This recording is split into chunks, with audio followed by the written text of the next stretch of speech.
Hello, my dear students. Now I am coming back to the last, not the least, lecture on electromagnetics.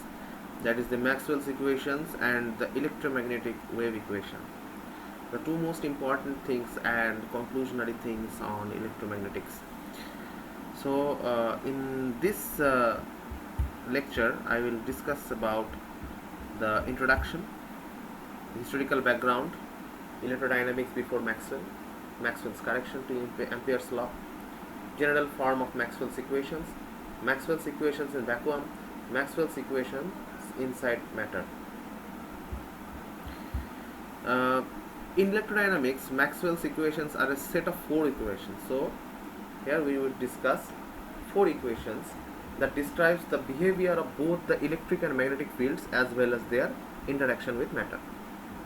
So Maxwell's equations are related to both electrical and magnetic fields, and also they describe the behavior of both fields in the interaction with matter. And Maxwell's four equations express how electric charges produce electric field, Gauss's law, the absence of magnetic monopoles, how current and changing electric fields produces magnetic fields, that is Ampere's law, and how changing magnetic fields produces electric fields, that is Faraday's law of induction. So there are three laws that can be derived from Maxwell's four equations. So first of all, the first law is how electric charges produce electric field. In Gauss's law, we have largely talked about Gaussian field. That means if a charge stays, it has a field outside it. So that is the equation that states and shows us that how much effect an electric field would be in a substance or in a point or anything else. Second, the absence of magnetic monopoles. That means the magnetic monopoles means the magnetic poles should be either north or south. That should not be one poles. That should have to be dipoles. So there will be absence of magnetic monopoles. Where there is the either one pole, the other pole exists in other side. Third point is how currents and changing electric fields produces magnetic fields. That means if a current go through to a circulatory point of position, that creates a magnetic field, and how changing magnetic field produces electric field. That means the Faraday's law of induction. That it is a vast law in your electrical machines theory that you have taught before. The Faraday's law is what? The magnetic flux, if the magnetic flux cuts, then it produces electricity. Okay. As we know, electric field and magnetic field both are perpendicular to each other. So that is the Faraday's law of induction. Now, some historical backgrounds. In 1864, Maxwell in his paper A Dynamical Theory of Electromagnetic Field collected all four equations. In 1884, Oliver Heaviside and Willard Gibbs gave the modern mathematical formulation using vector calculus. The change to vector notation produces a symmetric mathematical representation that reinforced the perception of physical symmetries between the various fields.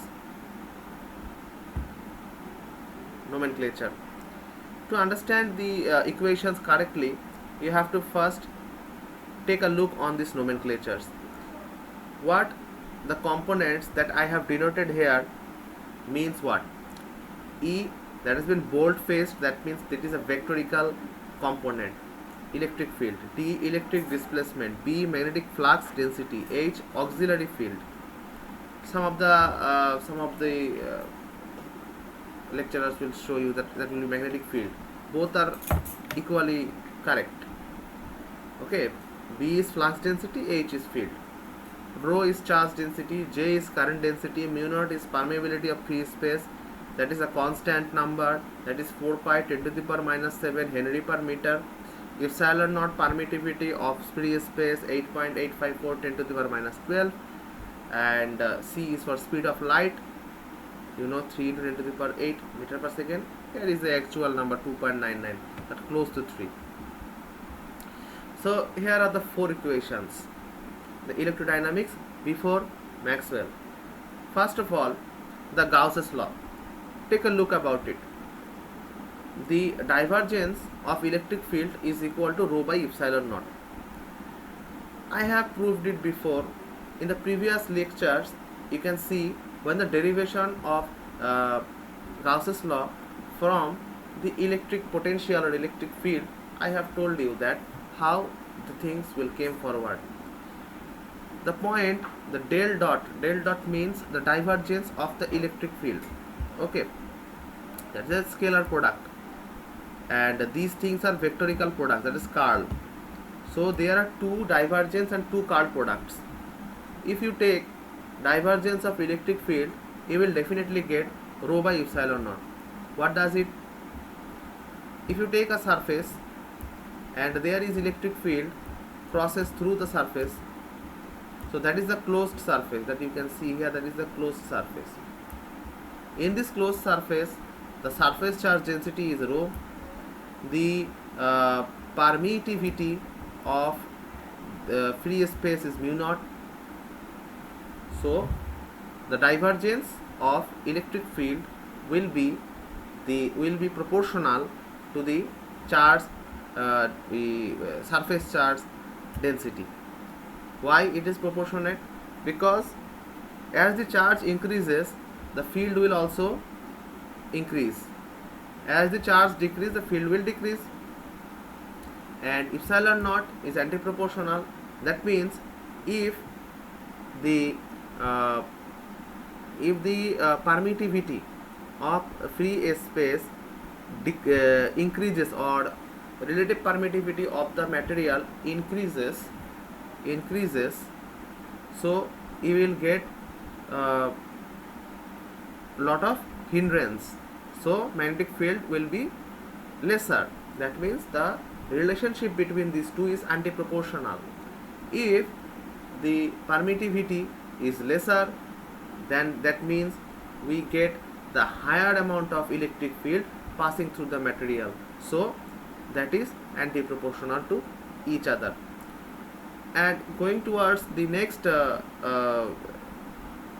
scalar product, or we can say that is the divergence of magnetic flux density. That means del dot B is equal to 0.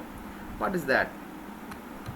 If in the second equation, if you take a substance, a certain substance, the area of a substance, there is a magnetic field going past through to it. There is a magnetic field going past through to it. The divergence means the magnetic field will produce a current through the surface,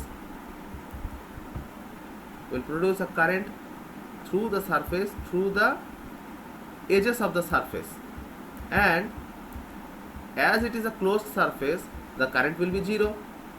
So the del dot B is equal to 0. There will be no effect on this side.